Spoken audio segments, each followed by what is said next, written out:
ओम नमः शिवाय, हर हर महादेव।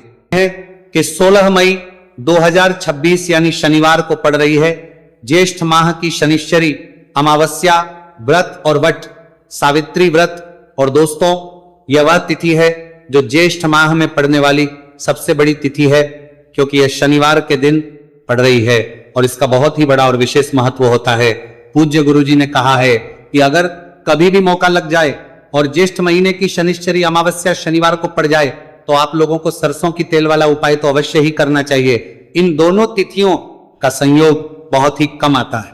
इसी के साथ में गुरुजी ने अपनी शिव पुराण कथा में बताया है कि इस दिन आपको सरसों की तेल वाला उपाय तो आपको अवश्य ही करना चाहिए, क्योंकि ऐसा दिन पूरे साल में सिर्फ एक ही बार आता है। और दोस्तों, आप सभी लोग जानते हो कि शनिवार शनिश्चरी अमावस्या का अगर सबसे बड़ा कोई उपाय है तो वह सरसों की तेल वाला उपाय है।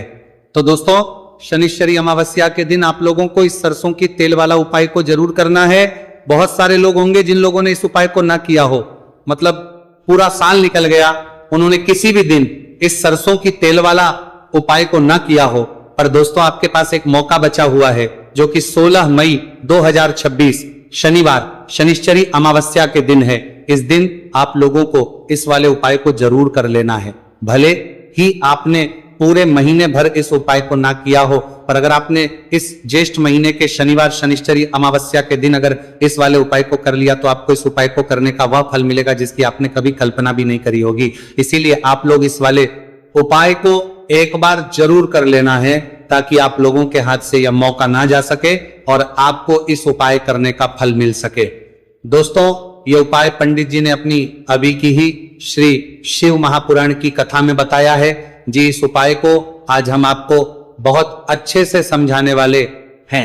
इस वीडियो को देखने के बाद इस उपाय को समझने के लिए आपको कोई और वीडियो को देखने की जरूरत नहीं पड़ेगी। तो चलिए दोस्तों, उपाय को शुरू करते हैं।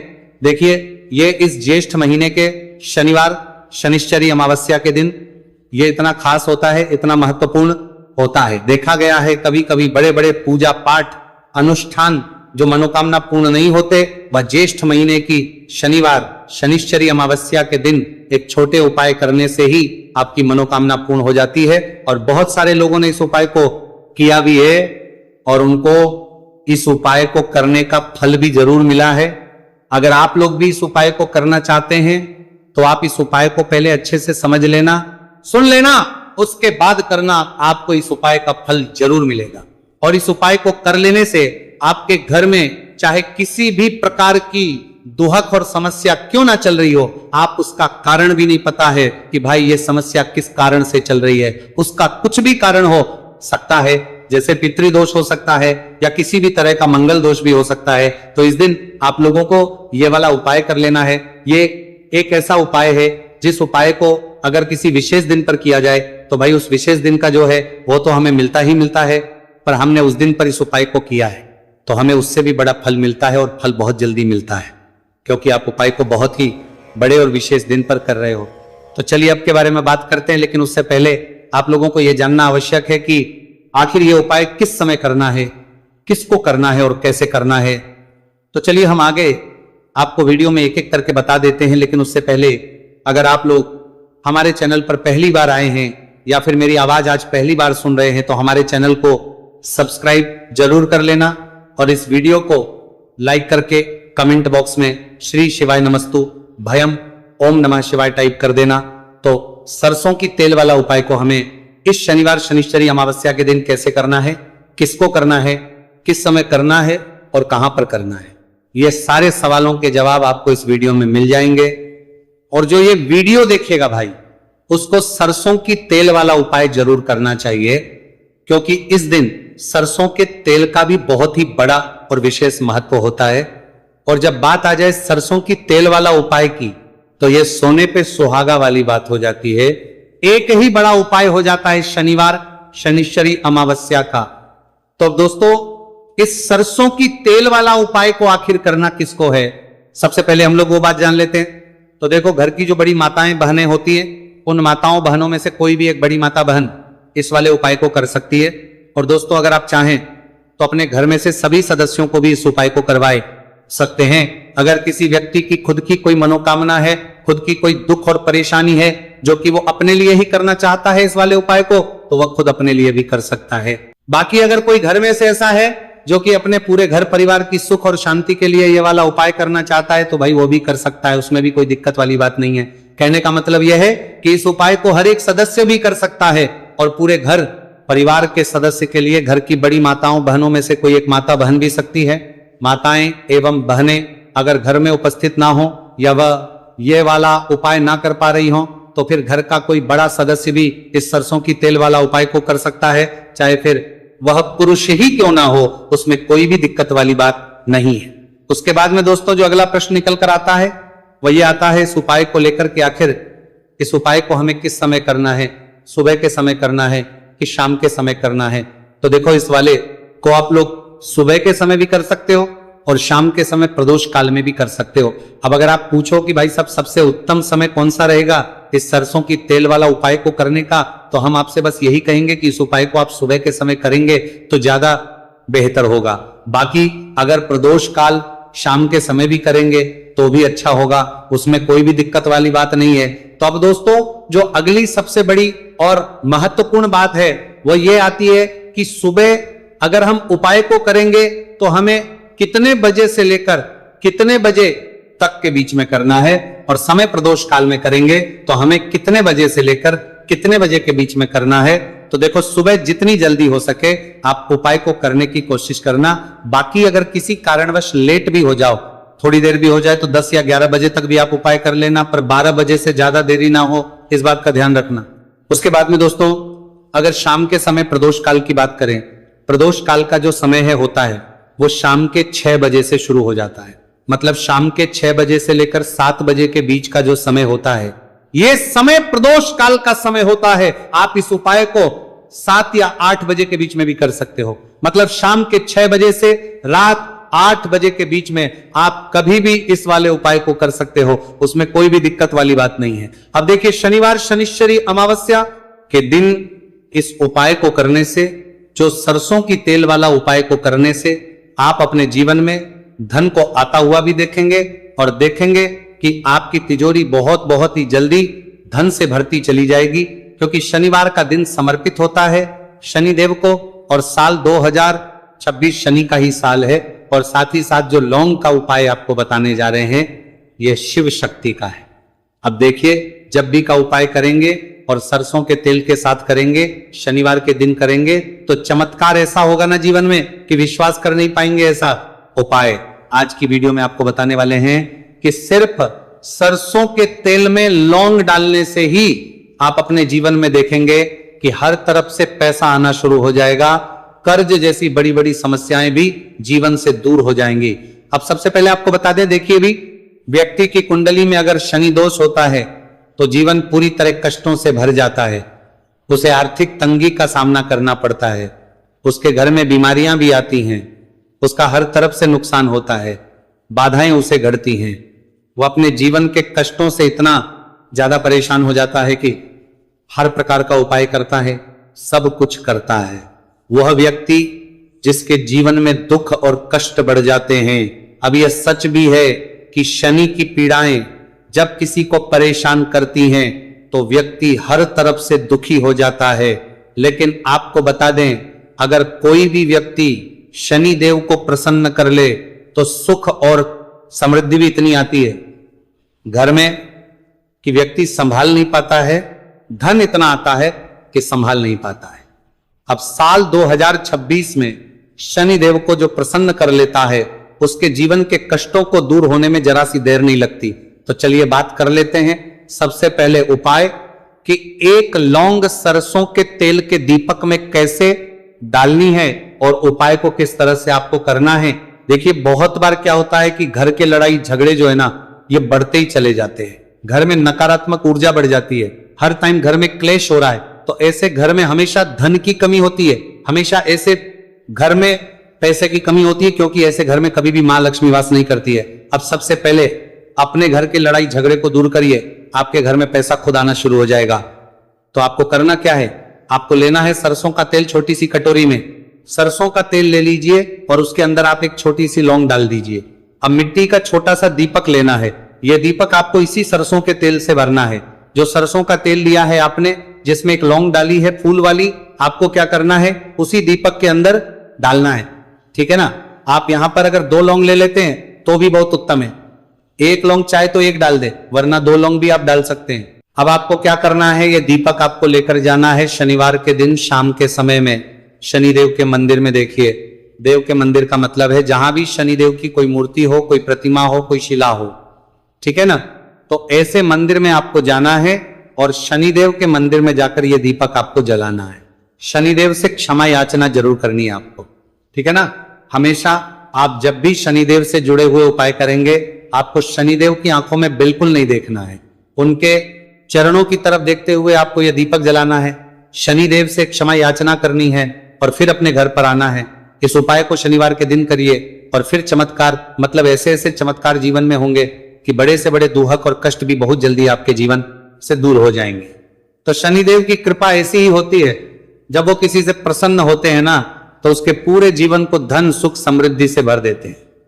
अब शनि की पीड़ाएं परेशान कर रही हैं या नहीं भी कर रही हैं, घर में पैसे की कमी बहुत है, कष्ट बहुत है, तो ये उपाय आप करिए। शनिदेव के आशीर्वाद से बड़े से बड़ा दुख भी आपके जीवन का हो जाएगा। अब देखिए, बात कर लेते हैं अपने दूसरे उपाय की, जो कि शनिवार के दिन आपको करना है। और इस उपाय को करने से आपके किसी भी कार्य में, आपके व्यापार में, आपकी नौकरी में, आपके काम में कोई भी रुकावट नहीं आएगी। बहुत बार होता है ना कि कोई बड़ा काम करने जा रहे हैं, नजर लग गई, नहीं हो पाया। बड़ा काम करने जा रहे हैं, कोई नई चीज की शुरुआत करने जा रहे हैं, नहीं होता है, कभी नहीं है। पास में तो कभी पैसा है, सब कुछ है, लेकिन भी काम नहीं बन पाता है, बार बार अड़चन आती है ना। तो देखिए, आपके काम भी बनेंगे, जीवन में सफलता भी मिलेगी, नौकरी भी मिलेगी, नौकरी में प्रमोशन भी होगा, और व्यापारी अगर आप हैं तो व्यापार बहुत अच्छे से चलेगा। आपको करना क्या है, आपको यहां पर 2 कपूर के छोटे छोटे से टुकड़े लेने हैं, जिसे कि हम टिकिया भी बोलते हैं, कि 2 ही आपको लौंग लेनी है, 2 लौंग और 2 कपूर आपको एक दीपक के अंदर रख के अपने घर में प्रतिदिन जलाना है। मतलब हर दिन है शाम के समय में, और इसका जो धुआं है ये आपको अपने पूरे घर में दिखा देना है। तो देखिए, जब भी आप लौंग और कपूर इस तरह से अपने घर में जलाएंगे, सबसे पहले तो आपका जो भी व्यापार है, नौकरी है, जो भी काम है, आपका बहुत अच्छे से चलेगा, उसमें कोई रुकावट नहीं आएगी, कोई नजर नहीं लगेगी। और अगर कुछ भी ऐसा है उल्टा सदा आपके घर में कि कोई नेगेटिव एनर्जी है, बुरी शक्ति है, तुरंत के तुरंत आपके घर से दूर होगी। जब भी आप और कपूर जलाते हैं ना, आपके घर में सकारात्मक ऊर्जा बढ़ जाती है, पॉजिटिव एनर्जी, जिसके बाद आपके घर में मां लक्ष्मी वास करती है। हमेशा ऐसे घर में धन की वर्षा होती है जो लौंग और कपूर भार जाती। कपूर अपने घर में जलाते हैं, लौंग और कपूर के इतने ज्यादा चमत्कार हैं, इतने ज्यादा लाभ हैं कि लौंग और कपूर के उपाय करके व्यक्ति अपने जीवन के बड़े से बड़े दुखों को भी जरा देर में दूर कर देता है। बस पूरी सच्ची श्रद्धा से उपाय करेंगे तो उपाय जरूर लाभ देगा, और उपाय जरूर चावल के दाने वाला उपाय है। सिर्फ और सिर्फ आप उपाय की सामग्री लेकर कभी भी शिव जी के मंदिर मत जाना, क्योंकि हमें भगवान के सामने ये नहीं दर्शाना है कि अगर हम भगवान शिव जी के मंदिर आए हैं तो अपने फायदे के लिए आए हैं। तो इसलिए जो भी पूजन सामग्री है, उपाय सामग्री है, 11 चावल के दाने, इसके साथ में आपको पूजन सामग्री भी जरूर लेकर जाना है। देखो, अगर सुबह के समय उपाय कर रहे हो तो सीधी सी बात है, 1 लोटा जल तो आप लेकर जाओगे ही जाओगे। वही 1 लोटा जल अगर मिट्टी का जल हो तो बहुत अच्छा रहेगा। मिट्टी का जल कैसे बनाया जाता है, इसके लिए हमने पहले से बहुत सारी वीडियोस बना दी है। आपके पास इस दिन एक आखिरी मौका रहेगा मिट्टी का जल शिवजी पर चढ़ाने का, और उपाय को करने का बहुत बड़ा आपको इस दिन फल मिलेगा। तो इसलिए इस दिन हो सके तो भाई मिट्टी का जल चढ़ाना, तो अपने साथ में कम से कम 1 लोटा जल तो आपको लेकर जाना ही जाना है। अगर मिट्टी का जल नहीं है तो घर का जल भी आप इस्तेमाल कर सकते हो। इसके अलावा जो भी पूजन सामग्री है, देखो 11 चावल के दाने ये अलग आपके रहेंगे, और जो आपकी पूजन सामग्री रहेगी वो अलग रहेगी। पूजन सामग्री में आप जो भी चीज लेकर जाना चाहे वो लेकर जा सकते हैं, उसमें कोई भी दिक्कत वाली बात नहीं है। वही अगर हम बात करें शाम के समय की, तो शाम के समय शिवजी पर जल नहीं चढ़ता है, इसीलिए शाम के समय आप लोग एक दीपक तैयार कर ले, जो कि गोलबत्ती का, आटे का, शुद्ध देसी गाय का घी का होगा है। इस बात का आप लोगों को ध्यान रखना है, और इस दीपक को आपको घर से जलाकर नहीं लेकर जाना है, भगवान शिव जी के मंदिर में जाकर ही जलाना है। इस बात का भी आप लोगों को ध्यान रखना है। अब दोस्तों यहां पर हमें इस बात को समझना है कि ये 11 चावल के दाने हमें लेना कहां से है, क्या हमें दुकान से लेकर आना है या हमें अपने घर से लेना है या कहां से लेकर आना है और कौन से चावल लेना है, क्योंकि चावल भी बहुत प्रकार के होते हैं। तो देखो इन सभी सवालों के जवाब आप लोग एक बात में सुन लो कि भाई ये जो है इस उपाय में आपको ये नहीं देखना है कि भाई कौन से चावल है कौन से चावल नहीं है। बस जो भी चावल ले रहे हो वो चावल का दाना सबूत होना चाहिए, मतलब साबुत होना चाहिए, टूटा हुआ नहीं होना चाहिए, कटा पीटा नहीं होना चाहिए। ये बात आपको ध्यान रखना है। बाकी आपका चावल बासमती हो या सादा चावल हो या कोई सा भी चावल हो, उसमें कोई भी दिक्कत वाली बात नहीं है। तो सीधी सी बात है कि आपके घर के रसोई घर में जहां पर आप भोजन बनाते हो वहां पर जो भी चावल आपके उपस्थित हो उन चावलों में से अपनी एक कटोरी लेना या एक मुट्ठी चावल अलग से निकाल कर रख लेना, क्योंकि हम 11 चावल ही यहां पर इस उपाय में लेने वाले हैं। तो हमें यह चावल के दाने गिनकर निकालने पर डटेंगे। इस बात का आप लोगों को ध्यान रखना है। तो अपने उस चावल की कटोरी में से या चावल में से 11 ऐसे चावल के दाने आप लोग निकाल लो जो कि टूटे हुए ना हो, कट्टे पीटे ना हो, जिनमें कोई दाग ना लगा हुआ हो, है ना।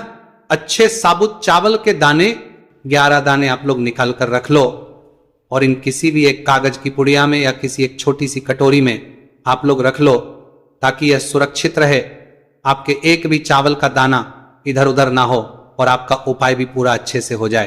तो भाई जैसे ही आपका उपाय की जो सामग्री है 11 चावल के दाने ये तैयार हो जाते हैं, उसके बाद में आपको जो भी अपनी पूजन सामग्री है सुबह के समय कर रहे हो तो एक लोटा जल या पूजन सामग्री जो लेकर जाना चाहो उसकी भी तैयारी कर लेना, और किस समय जा रहे हो तो भाई अपना जो दीपक है उसे तैयार कर लेना, ठीक है। और उपाय को करते समय शुद्धता का विशेष रूप से ध्यान रखना, ठीक है। सुबह सुबह स्नान करने के बाद ही उपाय को करने की आप लोग तैयारी करना। उसके बाद अगर शाम के समय की बात करें तो शाम के समय आपको स्नान करने की जरूरत नहीं है, पर शुद्धता का ध्यान रखना है। आपको स्नान तो नहीं करेंगे, आप हाथ मुंह धोकर भी इस वाले उपाय को शाम के समय प्रदोष काल में कर सकते हैं, इसमें कोई की बात नहीं है। तो आप अपने उपाय की पूरी सामग्री तैयार करके आपके पास ही में जो आपका शिव मंदिर हो वहां पर पहुंच जाइए। सबसे पहले शिव मंदिर में जाकर आप लोगों को उपाय नहीं करना है, पहले भगवान के दर्शन करना है, भगवान से आशीर्वाद प्राप्त करना है, फिर शिव जी की शिवलिंग के पास में आना है। शिवलिंग के पास में आने के बाद आप जो पूजन सामग्री लेकर आए हुए हैं, जैसे कि सुबह गए हुए होंगे तो एक लोटा जल और जो भी पूजन लेकर आए हैं आप उनसे भगवान शिव जी की पूजन कीजिए। सबसे पहले तो एक लोटा जल ही चढ़ेगा, उसके बाद में आपकी पूजन सामग्री चढ़ेगी। उसके बाद में अगर दोस्तों शाम के समय अगर आप इस उपाय को कर रहे हो तो अपने साथ में कम से कम एक जो दीपक है गोलबाती का जो आप अपने साथ में लेकर गए हो उस दीपक को मंदिर में जाकर अपनी माचिस से जलाना है और उस दीपक को शिवलिंग के पास में रखना है, ठीक है। इस दीपकों के बाद ही आप लोगों को अपना ये वाला उपाय शुरू करना है और दीपक को ज्यादा पास में मत रखना। वैसे भी गर्मी पड़ रही है, भगवान शिव जी को आंच नहीं लगनी चाहिए, है ना। तो भाई जैसे ही आपकी पूजा अर्चना हो जाती है आप भगवान शिव जी को प्रसन्न कर लेते हैं। उसके बाद में शिवलिंग के पास ही में आप कहीं पर बैठ जाइए, सामने या आसपास जिस जगह पर आपको बैठना हो वहां पर बैठ जाइए और अपने वो 11 चावल के दाने अपने सामने निकाल कर रख लीजिए, क्योंकि अब यहां पर करने की आपको तैयारी करना है। और इस तरीके से जब आप उपाय करेंगे पूजन सामग्री करने के बाद, पूजन अर्चना करने के बाद, तो आपको उपाय का फल बहुत जल्दी और बहुत बढ़ा होकर मिलेगा। तो अपने 11 चावल के दाने अपने सामने निकाल कर रख लेना। और ये जो उपाय है ये आपकी सीधे हाथ की हथेली से होगा, इसलिए इस बात का भी विशेष रूप से ध्यान रखना है। तो सीधे हाथ की हथेली का प्रयोग करके ही आप लोग अपना इस वाले उपाय को करना। अपने सामने जो भी आपकी कागज की पुड्डियां हैं उसको रख लो, या कटोरी है तो भाई उसे अपने सामने रख लो और अपने वो 11 चावल के दाने निकाल लो, ठीक है। उसके बाद में दोस्तों अब आपको क्या करना है कि शिवलिंग आपके सामने होगी, तो आपने वो 11 चावल के दाने एक एक करके आपको शिव जी के शिवलिंग के ऊपर चढ़ाना है। कहां पर चढ़ाना है? शिवलिंग के ऊपर चढ़ाना है, और कहीं पर भी नहीं चढ़ाना है, आपको अपने हथेली से शिवलिंग के ऊपर चढ़ना है। भले ही फिर वो अपने आप जलाधारी पर गिर जाए या मतलब वहीं पर गिर जाए, उसमें कोई दिक्कत वाली बात नहीं है, पर आप चढ़ाओ शिवलिंग के ऊपर ही। तो आपको क्या करना है, अपना पहला चावल उठाना है, श्री शिवाय नमस्तुभयम बोलना है और शिवलिंग पर चढ़ा देना है। इसी तरीके से दूसरा चावल का दाना उठा है, शिवलिंग पर चढ़ाना है और मंत्र बोल देना है, और फिर तीसरा चावल का दाना उठाना है, श्री शिवाय नमस्तुभयम बोलना है और चढ़ा देना है। इसी प्रकार से आपको पूरे 11 चावल के दाने एक एक करके शिवजी के शिवलिंग के ऊपर चढ़ाना है और भगवान से प्रार्थना करते जाना है। मतलब प्रार्थना तो आपको आखिरी में करना है, पर हर एक के दाने को चढ़ाते समय श्री शिवाय नमस्तु भयम जरूर बोलना है। उसके बाद ही में यह चावल का दाना शिवलिंग के ऊपर आपको चढ़ाना है। जैसे ही आपके 11 चावल के दाने शिवलिंग के ऊपर जाते हैं तो भाई उसके बाद में आपको क्या करना है, भगवान से अपनी मनोकामना बोलना है। मनोकामना भी कब बोलना है, जब आपका 11 चावल का दाना आपके सीधे हाथ की हथेली में हो और आप उसे चढ़ाने के लिए जा रहे हो। श्री शिवाय नमस्तु भयम बोलकर उस आखिरी चावल के उस शिवलिंग के ऊपर चढ़ा देना और भगवान से फिर अपनी वह मनोकामना बोल देना। जिस मनोकामना के लिए आप लोग अपना ये वाला उपाय कर रहे हो, जिस भी दुख और परेशानी के लिए आप लोग अपना ये वाला उपाय कर रहे हो, उसके बाद में जैसे ही आप अपनी मनोकामना बोल देते हो आपका ये वाला उपाय पूरा हो जाता है। पर दोस्तों, उपाय को करने के बाद आप लोगों को 2 मिनट भगवान शिव जी के मंत्र का जाप जरूर करना है और मंत्र का जाप करने के बाद भगवान एक और बार प्रार्थना करना है अपनी मनोकामना के लिए या अपनी जो भी दुख और परेशानी है उसके लिए। इसके बाद में आप लोग भगवान को देखकर भगवान से प्रार्थना करके उनसे आशीर्वाद लेकर वहां से उठ सकते हैं और अपने घर पर जा सकते हैं। बस दोस्तों, यहां पर यह वाला उपाय पूरा हो जाता है। इस तरीके से जो भी व्यक्ति छोटी छोटी चीजों का ध्यान रखते हुए इस 11 चावल के दाने वाले उपाय को करेगा, निश्चित सी बात उसे उसकी मनोकामना जल्द ही पूर्ण होगी और जो भी दुख और परेशानी है वो भी बहुत ही जल्दी दूर होंगे। और दोस्तों, अगर आपको हमारी ये वीडियो पसंद आई हो तो हमारे इस वीडियो को लाइक और चैनल को सब्सक्राइब जरूर करें। हर हर महादेव, ओम नमः शिवाय। मार्गशीर्ष मास के दिनों में विशेषकर भगवान शिव और माता पार्वती और विष्णु भगवान का पूजन किया जाता है। अब साथ ही साथ पूर्णिमा का दिन भी पड़ गया है, तो ऐसा समझ लीजिए आपके जीवन में धन भी आएगा, सुख भी आएगा, धन बढ़ेगा भी और साथ ही साथ आपके जीवन के सारे संकटों को भगवान शिव जी दूर कर देंगे। तो चलिए सबसे पहले बात कर लेते हैं सबसे पहले उपाय की, जो कि गुरुवार वाले दिन आपको विशेषकर करना है। और इस उपाय को करने से आपकी कोई भी ऐसी इच्छा, कोई भी विश जो अभी तक अधूरी है, पूरी नहीं हो रही है, तो आपकी बड़ी से बड़ी विश और मनोकामना भी पूरी हो जाती है जब आप गुरुवार पूर्णिमा वाले दिन इस पहले उपाय को कर लेते हैं। तो देखिए, आप सभी जानते हैं कि श्री हरि विष्णु जो है उन्हें तुलसी दल सबसे प्रिय है। बिना तुलसी माता के श्री हरि विष्णु अधूरे हैं और बिना तुलसी पत्तों के श्री हरि विष्णु का भोग अधूरा है। अब श्री हरि विष्णु को प्रसन्न करके आप अपनी किसी भी मनोकामना को पूरा कर सकते हैं, क्योंकि श्री हरि विष्णु प्रसन्न हो गए तो आपकी कोई भी विश और इच्छा मनोकामना अधूरी नहीं रहेंगी। तो आपको तुलसी के 5 पत्ते लेने हैं। अब ये 5 तुलसी के पत्ते जो आपने लिए हैं, ये 5 तुलसी के पत्ते आपको श्री हरि विष्णु को अर्पित करने हैं। अपने घर के मंदिर में ही ठीक है, ऐसा आपको करना है। आपके घर में श्री हरि विष्णु की कोई मूर्ति है, प्रतिमा है, वहां पर यह 5 तुलसी के पत्ते आप रखें और साथ ही साथ एक देसी घी का दीपक गोल बाती का आपको लगाना है और ओम नमो भगवते वासुदेवाय नमः इस मंत्र का आपको 11 बार जप करना है। देखो मंत्र कौन सा है, ओम नमो भगवते वासुदेवाय नमः, और फिर श्री हरि विष्णु से अपनी विश, अपनी इच्छा, अपनी मनोकामना कह देना और फिर देखना आपकी विश और इच्छा, जो भी आपकी मनोकामना है, जो भी अपने जीवन में आपको चाहिए। अगर निर्धनता बहुत है, आप अपने घर से गरीबी को दूर करना चाहते हैं, या फिर धन आपका बढ़ता नहीं है, आप चाहते हैं कि आपका धन बढ़े, या फिर आपके घर में फिजूल खर्ची बहुत होती है, पैसा आपके पास नहीं रुकता है, आप चाहते हैं कि पैसा आपके पास रुके, या फिर घर में कोई व्यक्ति ऐसा है जो बहुत बीमार रहता है, या फिर किसी का विवाह नहीं हो पा रहा है, तो जो भी आपकी इच्छा है, जो भी आपके विश है, बस एक बार श्री हरि विष्णु से कह दें। दिन है, साथ ही 7 साल का सबसे बड़ा दिन है। यह दिन इतना उत्तम है कि जो आप श्री हरि विष्णु से मांग लेंगे, जो उनसे कह देंगे, वह आपकी विश, आपकी मनोकामना को बहुत जल्दी पूरा कर देंगे। तो यह पहला उपाय है। चलिए बात करते हैं दूसरे उपाय की। देखो, यदि आपके जीवन में आर्थिक संकट बहुत अधिक हो रहे हैं, धन की समस्या लगातार जीवन में बनी हुई है, एक एक रुपयों को प्राप्त करने के लिए आपको बहुत अधिक मेहनत कर रहे हैं, तो आज रात्रि में सोने से पहले आपको हो यह चमत्कारी दीपक का उपाय अवश्य करना है। या फिर यदि आपका जो व्यापार है